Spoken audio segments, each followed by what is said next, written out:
할렐루야, 할렐루야, 아멘. 여러분 반갑습니다.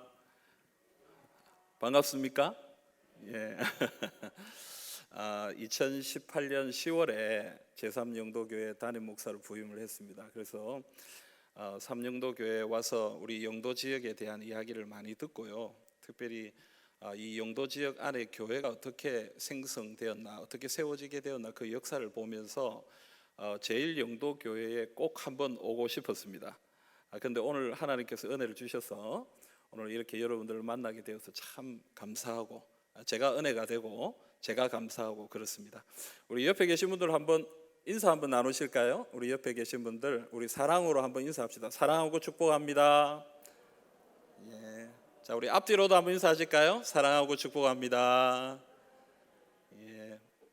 오늘 교사 헌신 예배라고 들었습니다. 우리 선생님들이 하나님 앞에 헌신하는 시간을 가지는데요.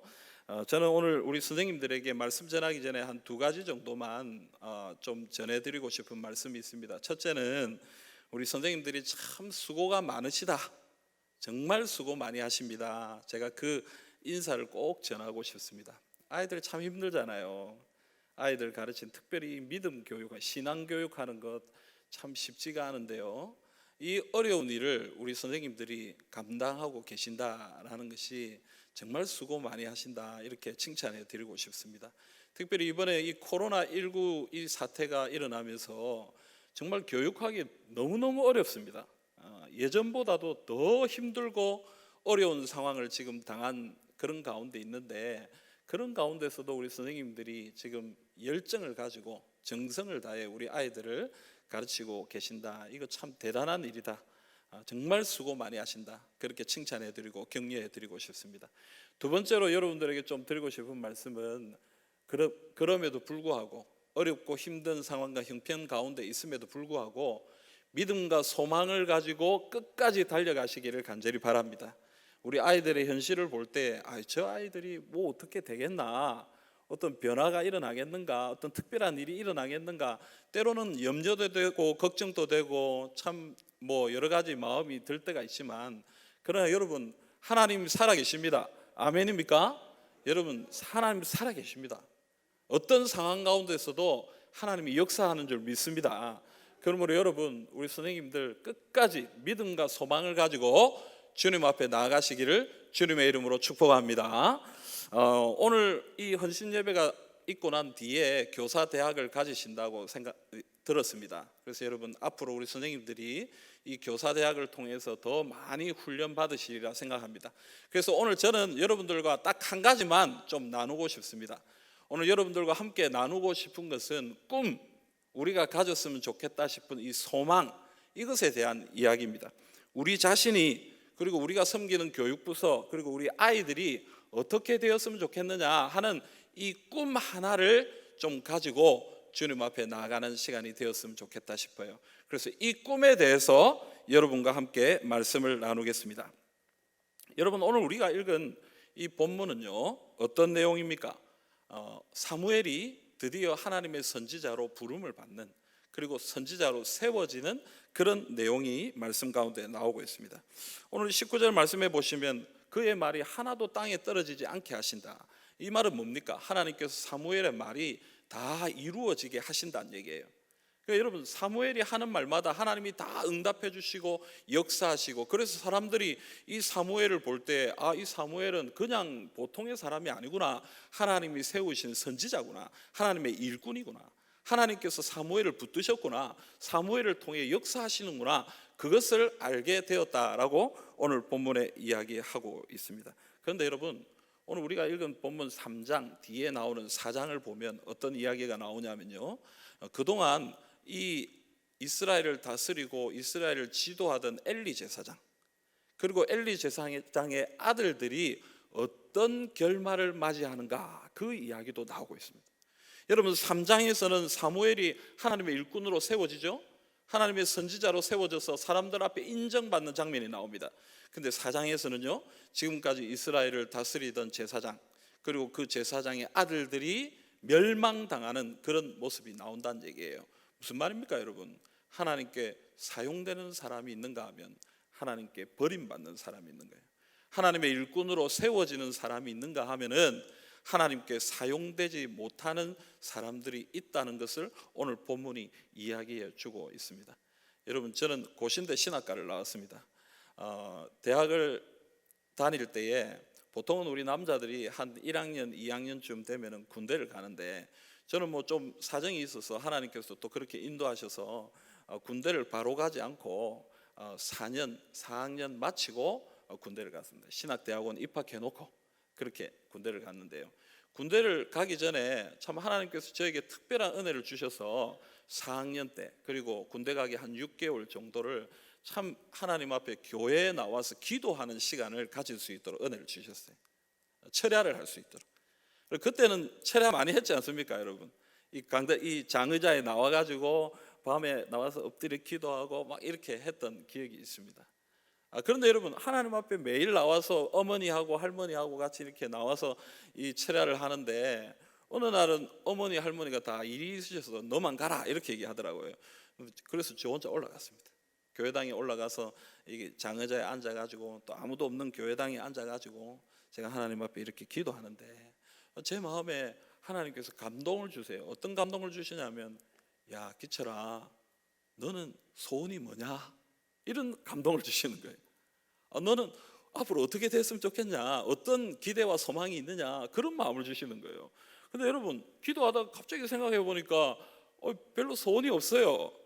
뭐 당장 되고 싶고 뭐 이런 게 없는 거예요. 그래서 어떻게 해야 될까? 나는 내 소망이 뭘까? 내 소원이 뭘까? 하나님 앞에 내 소원이라고, 내 비전이라고 얘기할 만한 것이 무엇일까?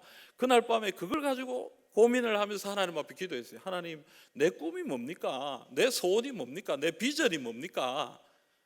한참을 기도하고 한참을 기도하는데 갑자기 내 마음에 이렇게 불쑥 튀어나오는 말이 한마디 있었어요.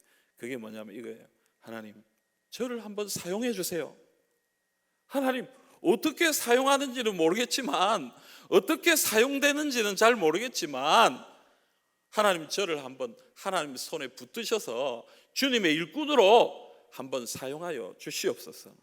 뭐 그렇게 유명한 것 아니어도 괜찮습니다. 뭐 대단한 것 아니어도 괜찮습니다.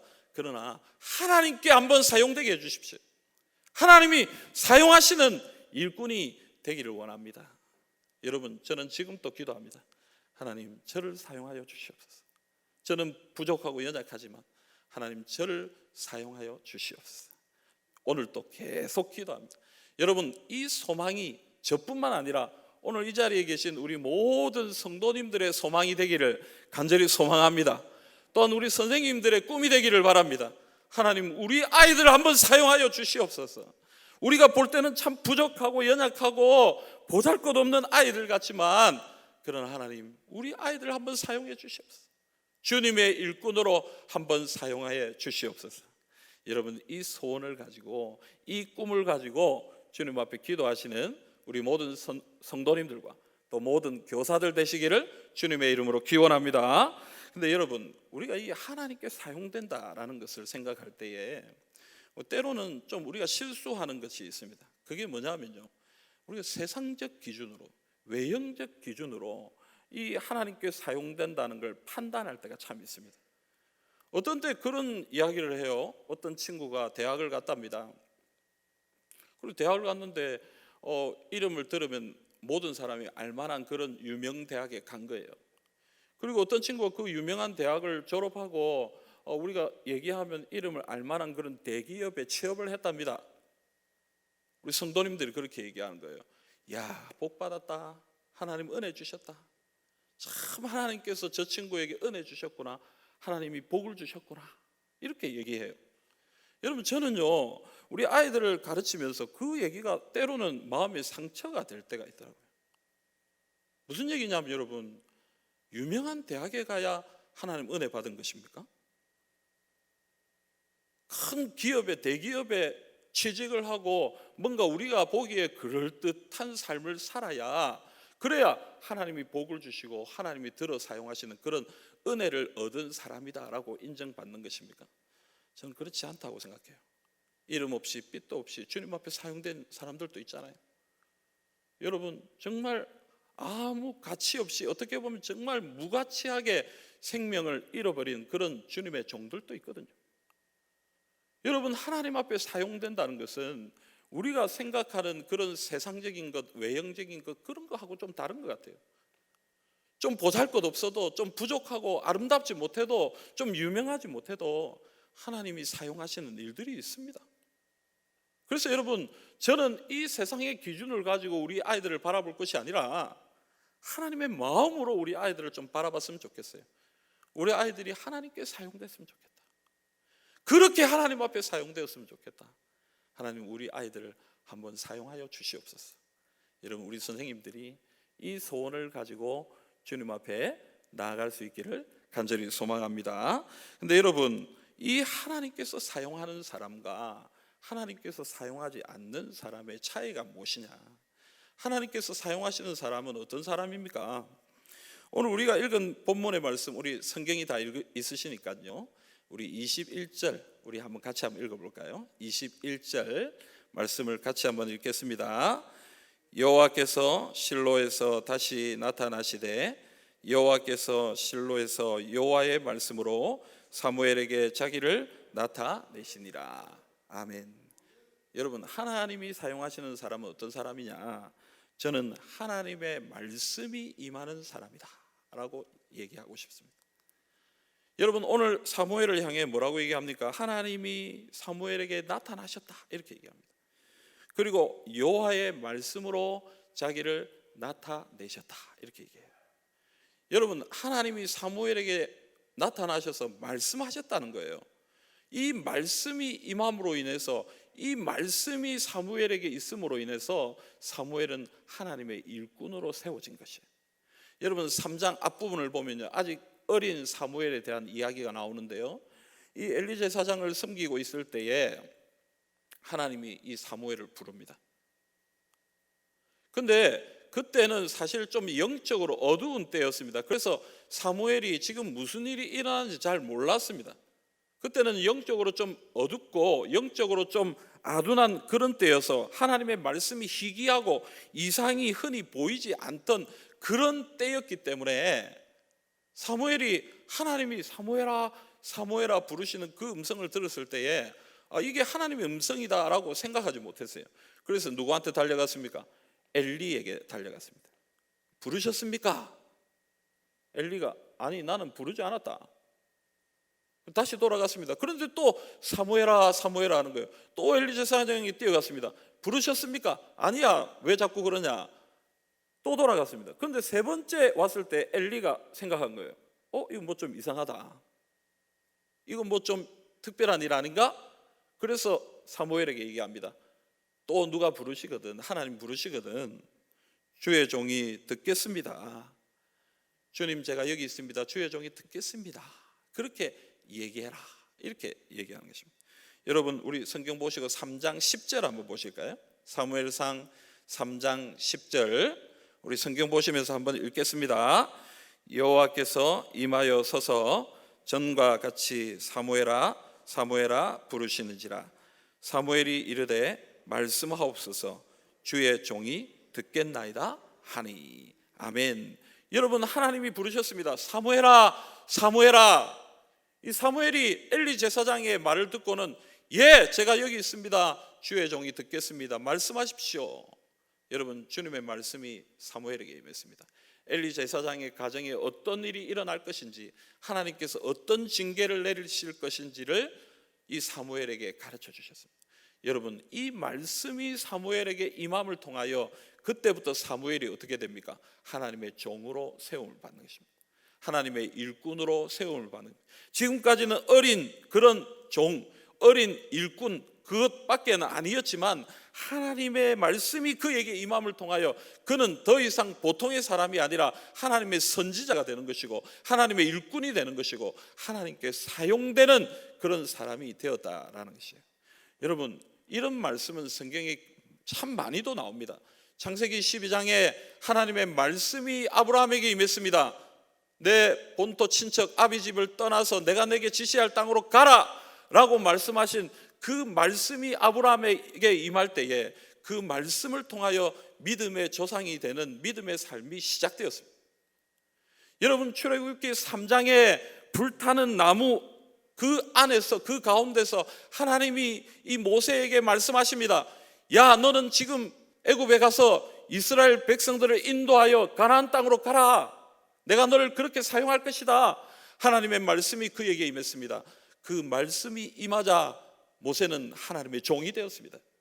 여호수아 1장에 강하고 담대하라. 모세는 죽었지만 모세와 함께 했던 것처럼 내가 너와 함께 하겠다. 강하고 담대하라. 하나님이 주시는 말씀이 여호수아에게 임할 때에 여호수아는 이스라엘의 지도자가 되었고 하나님의 일꾼이 되었다라는 것입니다. 여러분, 하나님이 사용하시는 사람은 어떤 사람입니까? 하나님이 쓰시는 사람은 어떤 사람입니까? 하나님의 말씀이 임하는 사람이고요, 하나님의 말씀이 주어지는 사람이고, 말씀을 듣고 깨닫고 그 말씀을 붙드는 사람이 하나님께 사용되는 사람인 것입니다. 여러분, 오늘 우리 사무엘은 이렇게 하나님의 쓰임을 받았는데 엘리와 그의 아들들은 버림을 받았습니다. 그러면 그들은 하나님의 말씀을 듣지 못했습니까? 그들에게는 하나님의 말씀이 없었습니까? 사실은 그렇지 않습니다. 그들에게도 말씀이 있었습니다.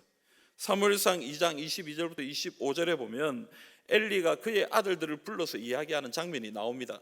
그의 아들들에게 뭐라고 얘기합니까? 그들이 하나님의 제사를 멸시하고 하나님의 제물을 훔치는 그런 일들을 지적합니다. 그리고 이 회막문 앞에 있는 여인들과 음행하는 그런 잘못된 행동에 대해서 이 엘리가 이 아들들을 꾸짖습니다. 그런데요, 이 엘리의 아들들은 그 말을 듣지 않습니다. 여러분, 사무엘상 2장 27절부터 36절에 보면 한 선지자가, 하나님의 사람이 엘리 제사장을 찾아옵니다. 그리고 엘리 제사장의 가문에 일어날 일들을 다 가르쳐 줍니다. 그런데요, 여러분, 엘리는 그 말을 듣지 않습니다. 하나님의 말씀을 깨닫지 못하는 거예요. 그리고 회개하지 못하는 거예요. 그래서 하나님의 버림을 받게 되는 것이다 라는 것입니다. 여러분, 하나님께 쓰이지 않는 사람이라 할지라도 하나님의 말씀이 없다고 할 수 없습니다. 그들에게도 하나님의 말씀이 주어졌습니다. 하나님의 말씀이 선포되었습니다. 그러나 그들은 그 말씀을 깨닫지 못했습니다. 그리고 그 말씀을 붙들지 못했습니다. 그래서 그들은 하나님께 사용되지 못했던 것입니다. 그러므로 여러분, 우리 하나님은 항상 말씀하시는 하나님인데 이 말씀하시는 하나님, 이 하나님의 말씀을 듣느냐 못 듣느냐, 이 말씀을 붙드느냐 못 붙드느냐, 이 말씀을 깨닫느냐 깨닫지 못하느냐가 하나님께 사용되느냐 사용되지 못하느냐, 이것을 결정하는 것이다라는 거예요. 여러분, 말씀을 향한 우리의 태도의 차이가 우리 삶의 차이를 나타나게 되는 것입니다. 그러므로 여러분, 하나님께 사용되기를 원하십니까? 하나님께 쓰임받기를 원하십니까? 그러면 하나님 앞에 기도하십시오. 하나님, 말씀을 듣게 해주십시오. 말씀을 깨닫게 해주십시오. 말씀을 붙들고 믿음으로 살아가는 우리가 되게 해 주시옵소서. 여러분, 우리 아이들이 그런 하나님의 일꾼으로 세워지기를 원하십니까? 그러면 기도하십시오. 우리 아이들이 하나님의 말씀을 깨닫게 해주십시오. 하나님의 말씀을 붙들고 살아가는 아이들이 될 수 있도록 하나님, 우리 아이들을 인도해 주십시오. 여러분, 우리가 주님 앞에 이렇게 기도하셔서 주의 은혜를 누리시기를 간절히 소망합니다. 근데 여러분, 오늘 이 말씀, 이 사무엘이 하나님의 말씀을 듣고 이 말씀을 깨닫고 그 말씀대로 살 수 있었던 이유가 무엇이겠습니까? 다른 사람들은 영적으로 어두워서 엘리와 그의 아들들은 하나님의 말씀을 듣지 못하고 하나님의 말씀이 주어졌는데도 깨닫지 못하고 그냥 그것을 무시하고 지나가 버렸는데 왜 사무엘은 하나님의 말씀을 깨닫고 들을 수 있었느냐 하는 것입니다. 여러분, 좀 귀찮더라도 제가 말씀드리는 이 구절을 좀 성경책 조금 찾아가면서 한번 찾아봅시다. 우리 1장 28절 한번 보시겠어요? 사무엘상 1장 28절 우리 같이 한번 읽어보겠습니다. 사무엘상 1장 28절입니다. 같이 읽겠습니다. 그러므로 나도 그를 여호와께 드리되 그의 평생을 여호와께 드리나이다 하고 그가 거기서 여호와께 경배하니라. 아멘. 여러분, 이 얘기는 무슨 얘기입니까? 한나가 사무엘을 약속한 대로, 서원한 대로 누구에게 바치는 것입니까?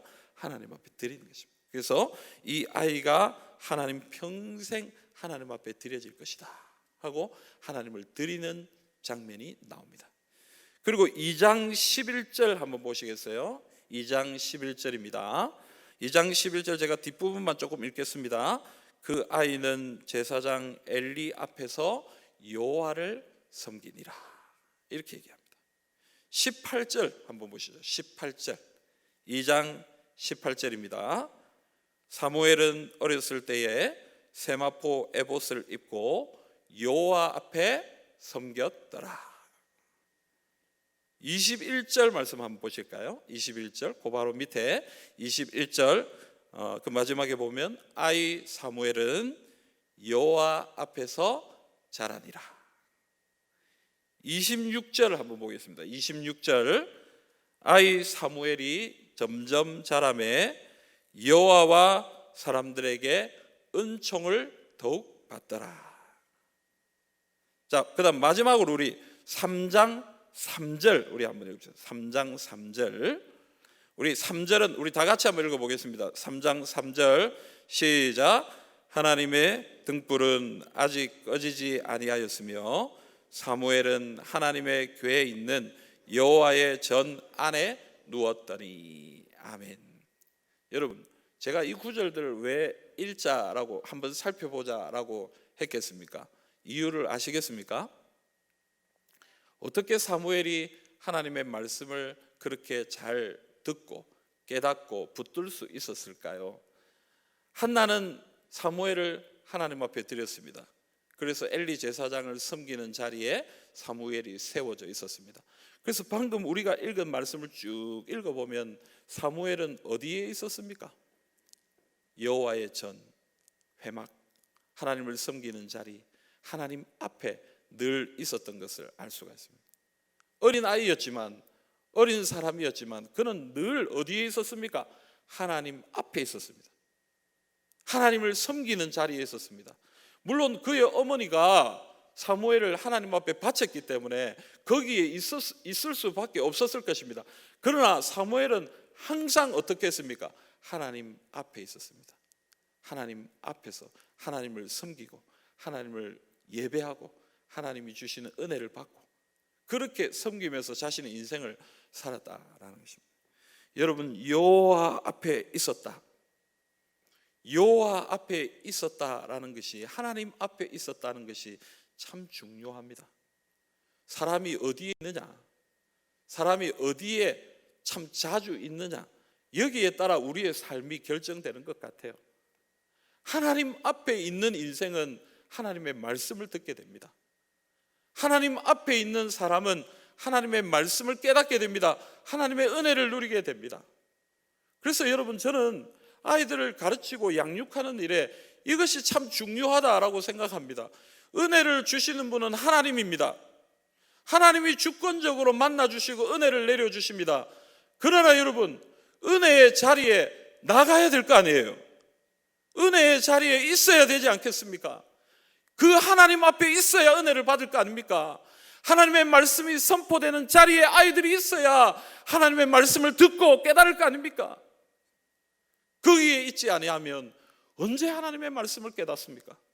그 자리에 앉아 있지 않으면 어떻게 하나님의 말씀을 듣느냐 하는 거예요. 나중에 언젠가 하나님이 은혜 주셔서 회개하고 돌아와서 하나님의 말씀을 들을 것이다. 여러분, 너무 막연한 것 아닙니까? 너무 우리가 어려운 일을 기도하고 있는 것 아닙니까? 저는요, 우리 아이들이 어릴 때 하나님 앞에 있어야 된다고 생각합니다. 하나님 앞에 나와야 됩니다. 예배의 자리에 나와야 되고요, 기도의 자리에 나와야 되고요, 부흥의 자리에 나와야 되고요, 제자훈련하는 자리에 나와야 돼요. 하나님의 말씀을 들을 수 있고 배울 수 있고 공부할 수 있는 그 자리에 앉아 있어야 하나님의 은혜를 주실 거 아니에요. 여러분, 저는 짧지만 제 삶을 돌아볼 때에 저를 하나님 앞에 있게 하신 사람들이 있다라는 것을 깨닫게 돼요. 저를 하나님 앞으로 자꾸만 인도했던 사람들이 있었어요. 가장 중요한 사람은 우리 할머니, 우리 어머니. 저는 어릴 때 모태신앙으로 태어나서 교회를 다녔습니다. 교회는 그냥 원래 다니는 건 줄 알고 예수님이 누군지 그냥 잘 배웠으니까 알기는 아는데 별 감동 없이 그냥 그렇게 살았어요. 그러나 여러분, 우리 어머니 우리 할머니 참 기도를 많이 하시는 분들이었는데요, 아무것도 모르는 저를 데리고 밤에 야 기철아 교회에 기도하러 가자. 엄마 너무 피곤한데요. 내 교회 가서 나 기도도 잘 못하는데 왜 교회 가자. 아유 그냥 가서 자도 되니까 가자. 여러분, 그래서 할머니는 저 앞에서 기도하시고 어머니는 뒤에서 기도하시고 저는 어머니 바로 뒷칸에 앉아가지고 조금 흉내 좀 내다가 잠이 오면 자고. 여러분, 근데 그렇게 나를 이끌고 가셨던 그 어머니, 그 할머니의 인도하심이 사실은 제 기도를 가르쳐 주시고 제 신앙을 가르쳐 주시고 하나님을 만날 수 있는 은혜의 기회를 갖게 하신 그런 가장 큰 은혜요 사랑이라는 것을 이제 와서 깨닫게 되는 거예요. 나를 데리고 가시. 새벽에도 새벽기도 가보자. 힘들지만 한번 가보자. 아이 가서 자도 돼 괜찮아. 너 어리잖아. 자도 되니까 하나님 앞에 한번 가보자. 여러분, 새벽기도도 따라가고 금요기도에도 따라가고 수요기도에도 따라가고 그러다가 하나님의 은혜를 경험하고 하나님 말씀을 듣게 되었다는 거예요. 중학교 올라갈 때요, 초등학교에서 중학교 올라갈 때 어느 날 수료식이라고 수료를 하더니 또 큼지막한 걸 하나 주더라고요. 이게 뭔가 싶어서 집에 가서 보니까 크다란 성경책이에요. 그러면서 선생님이 저한테 그렇게 얘기하는 거예요. 야 이제 너는 중등부니까 다음 주부터는 어른 예배 참석해라. 그리고 뭣도 모르고 그 큰 성경책 들고 예배 참석, 졸려서 죽는 줄 알았습니다만은 그래도 예배에 참석하면서 그냥 자연스럽게 예배를 드렸어요. 근데요, 제 중학교 때 저를 참 가르쳐 주셨던 선생님이 있어요. 총각 선생님이었는데요, 이 선생님이 저를 참 사랑해 주셨어요. 그때 저희 가정이 좀 많이 어렵고 가난할 때였는데 참 여러 가지로 공부도 잘 이렇게 하기가 쉽지 않고 또 여러 가지 삶도 재미가 없던 그때에 저를 자기 자취방에 불러다가 영어도 가르쳐 주시고, 네 중학교 가면 A, B, C, D 이건 알고 공부하러 가야 될 거 아니냐. 초등학교 졸업할 그 무렵에 불러다가 자기 자취방에서 대학생이었는데 이 영어 알파벳을 가르쳐 주시면서요, 그러면서 라면도 끓여 주시고 그러면서 공부하기 전에 자 우리 먼저 성경 한 장 읽고 공부하자. 성경 한 장. 그리고 공부하기 전에 내가 너를 위해서 기도할게 하면서 저를 위해 기도해 주시고 공부하고. 여러분, 저는요 참 그 선생님을 아직도 잊지 못합니다. 지금 어디 계신지 잘 모르겠어요. 제가 대학 들어가고 그때까지만 해도 그 선생님하고 이 연락이 되고 이렇게 했는데 그 이후에 어떻게 연락이 뚝 끊어진 뒤로부터는 좀 연락이 닿지 못해요. 근데 아직도 저는 그 선생님 생각해요. 저를 하나님 앞으로 인도해 주신 분, 늘 기도하고 공부하기 전에 기도하고 성경 읽고 하나님의 은혜를 먼저 생각하고 공부해야 된다. 네가 공부하는 거 다 하나님을 위해서 공부하는 건데 하나님 생각하면서 공부해야 된다. 그렇게 가르쳐 주셨던 그 선생님, 여러분 그 선생님 때문에 제가 지금 이 자리에 세워져 있는 것 아닌가 이런 생각을 하게 됩니다. 여러분, 신학과 대학에 갔더니 SFC 활동을 하게 됐어요. SFC 활동을 하는데 우리 간사님이 참 독특한 분이 계셔요. 간사님이 저보고 그렇게 얘기해요. 야 하루에 성경 30장씩 읽어. 야 신학생 정도 되면은 30장 읽어야 될 거 아니야. 그리고는 매일 큐티 하라고 저를 막 그냥 얘기하고. 제가 자취를 했는데 이 영도 고신대 그 바로 밑에서 자취를 했는데요, 그 자취하는데 어떻게 방을 구했는데 그냥 아무 생각 없이 구했는데 그 골목 안쪽에 간사님 집이에요. 뭐가 걸려도 참 이상하게 걸렸어요.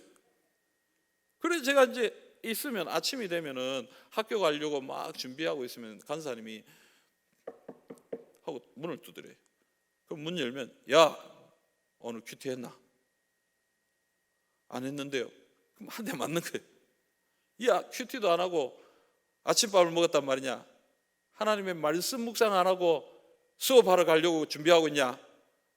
막 야단치는 거예요. 여러분, 저는 야단 안 맞으려고 성경 읽고 야단 안 맞으려고 큐티했어요. 근데 여러분, 조금씩 큐티하고 말씀을 읽어가는데 하나님 은혜가 있어요. 재미가 있어요. 하나님이 주시는 말씀의 은혜가 나를 깨우기 시작하더라고요. 여러분, 저는 지금 또 그 간사님 참 고마워요. 저를 하나님 앞으로 인도해 주십니다. 저를 하나님 앞에 있도록 늘 챙겨주시고 도와주셔서, 그래서 하나님 앞에 엎드려 있을 수 있도록 저를 인도해 주신 선생님들이 계십니다. 그래서 제가 하나님의 은혜를 누리고 지금 하나님 앞에 이렇게 사용되고 있는 것 아닌가 생각하게 되는 것입니다. 사랑하는 우리 성도 여러분, 또 우리 선생님들, 우리가 해야 될 일은 바로 이것이라고 생각해요. 우리 아이들을 하나님 앞으로 인도해야 되지 않겠어요? 하나님 앞에 있게 해야 되지 않겠습니까? 요즘 우리가 우리 아이들을 자꾸만 하나님 앞으로 인도하는 것이 아니라 자꾸 세상으로 보내버립니다. 공부는 하고 일단 대학에 합격하고, 지금은 시험 기간이니까 먼저 시험부터 치고 주님 앞에 나와서 엎드리고 말씀 듣고 예배하고 그런 데는 관심을 가지지 않고, 일단 이 세상에서 성공하는 것, 이 세상에서 뭔가 인정받는 것, 거기에 먼저 시간을 사용하도록 우리 아이들을 자꾸 내보내고 있는 것입니다. 여러분, 그렇게 우리가 우리 아이들을 가르쳐 왔기 때문에 지금 한국 교회가 어떻게 됐습니까? 물론 아이들이 많이 줄었습니다. 옛날보다 인원수, 어떤 규모 면에서 많이 줄을 수밖에 없는, 작아질 수밖에 없는 상황입니다. 그럼에도 불구하고 믿음의 사람들이 있습니까? 하나님의 일꾼들이 있습니까? 여러분, 저는 우리 제1영도교회에 대해서 자세히 잘 모릅니다만은, 제가 제3영도교회의 담임 목사로 부임해서 우리 성도들의 자녀들 부임 신방을 1년 동안 했는데요. 2019년도에 제가 1년 동안 쭉 신방을 하는데 참 하나님 앞에 감사했던 것은 뭐냐면요, 자녀들 중에 이 목사가 참 많아요. 선교사가 참 많아요. 하나님의 일꾼들이 너무 많은 거예요. 아마 제1영도교회는 더 많으리라 생각합니다. 아마 더 많이 하나님의 많은 일꾼들이 이 교회의 자녀들 가운데 있었으리라고 생각합니다. 그런데 여러분, 요즘은 어떻습니까? 요즘 우리 가운데 하나님의 일꾼들이 세워지고 있습니까? 목사, 선교사 그런 거 생각할 필요 없이 정말 하나님의 일꾼들이 세워지고 있는, 하나님 앞에 사용되는 사람들이 있느냐? 저는 우리의 잘못이라고 생각합니다. 우리 아이들을 하나님 앞에 데리고 가지 못했기 때문에, 우리 아이들을 하나님 앞에 세워놓지 못했기 때문에, 이 신앙의 은혜를 경험할 수 있는 그런 자리에 우리 아이들을 데리고 오지 못했기 때문에, 여러분, 오늘 우리가 당하고 있는 일이라고 저는 그렇게 생각합니다. 그래서 저는 우리 딸아이 이제 대학 들어갔고, 둘째는 이제 고등학생인데요, 우리 아이들하고 저는 늘 그렇게 얘기합니다. 우리 다른 건 내가 공부 잘해라 이런 얘기 잘 안 합니다. 그러나 우리 아이들한테 꼭 얘기하는 거예요. 예배 꼭 참석해. 그리고 우리 교회에서 특별 새벽기도에 있으면 특별 새벽기도에 꼭 가자. 우리 매월 월삭기도회라 해서 1, 2, 3일 제일 첫째 날부터 셋째 날까지 우리가 기도회를 하는데, 그 기도에 우리 같이 가자. 어떤 때는요, 제가 설교하는데, 아버지가 설교하는데도 어떤 날 보면요, 저 뒤에서 이제 앉아가지고 있는데 막 조는데, 저러다 옆에 사람 치겠다 싶은 그런 마음이 들 때도 있어요. 그러나 제가 그런 광경을 보면서도 그 아이들을 꼭 데리고 가는 이유는, 하나님 앞에 데리고 왔잖아요. 하나님 앞에 데리고 와서 하나님, 그 영혼들 마음 좀 열어주십시오. 하나님, 한 번 만나 주십시오. 말씀하여 주십시오. 그런 중심을 가지고 우리 아이들 주님 앞에 데리고 오는 것입니다. 참 쉽지 않습니다. 새벽에 깨워가지고 어떻게 하고 여러분, 하지만 포기할 수 없잖아요. 우리 아이들 그냥 내버려 둘 수 없잖아요. 하나님의 말씀을 들을 수 있는 자리에, 은혜를 받을 수 있는 자리에 우리 아이들 데리고 나와야 되지 않겠습니까? 오늘 우리 선생님들이 그런 일꾼들이 되어주셨으면 좋겠습니다. 우리 아이들을 하나님 앞으로 인도하는 사람들이 되셨으면 좋겠습니다. 우리 부모님들이 우리 아이들을 그렇게 인도해 주님 앞에 나오게 하셨으면 좋겠습니다. 그렇게 할 때 하나님이 우리 아이들을 만나 주실 것입니다. 우리 아이들에게 하나님의 말씀을 허락해 주실 것입니다. 그로 인하여 하나님의 일꾼이 세워지는 은혜를 주실 줄 믿습니다. 사랑하는 성도 여러분, 저는요, 제가 백행호 목사님 밑에서 남천교회 사역을 한 10년 했습니다. 근데 10년 사역하기 앞에 선교단체 사역을 한 9년 정도 섬겼는데요, 그때 그 선교단체를 대표하셨던 목사님 누구냐면, 여러분 아실런지 모르겠습니다. 김상건 목사님이라고, 김상건 목사님이 대표 목사님이셨어요. 김상건 목사님이 제일영도교회 전도사로 조금 사역하셨다고 제가 얘기 들었습니다. 그때 선교단체 사역을 하면서 목사님이 한 번씩 전해주셨던 이 제일영도교회 이야기가 있어요. 하나님이 부어주셨던 은혜에 대한 이야기, 아이들이 변화하고 아이들이 새롭게 되고 또 이 교회가 하나님 앞에 사용되었던 그런 특별한 이야기, 그런 이야기를 들을 때, 저는 제일영도교회를 생각하면서 정말 하나님께서 특별하게 은혜를 주시는 그런 교회구나 하는 그런 생각들을 그때 가졌던 것 같습니다.